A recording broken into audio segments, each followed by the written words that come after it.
Welcome to Penrose Learning, where we make understanding easy. You begin by preparing the exact screen you need. Once ready, unlock the phone and make sure any pop-ups are closed. Next, verify which input method your device uses. Physical buttons, gesture, or QuickTile. Go to settings if unsure. Now take the first physical action, press and hold the correct button combo or perform the gesture. You do this to trigger the capture pipeline. It tells the system to freeze that frame and queue it for processing. Once you execute the capture input, watch closely for the confirmation cues, a brief flash, shutter sound, or a small thumbnail that appears.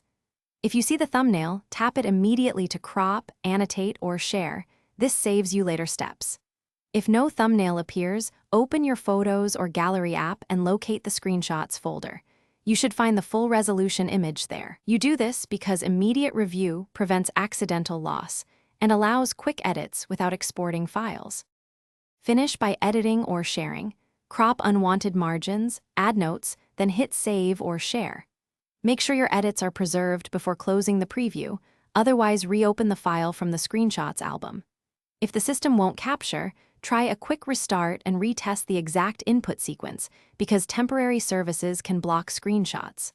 Also check settings for disabled gestures, accessibility shortcuts, or security policies that prevent capture.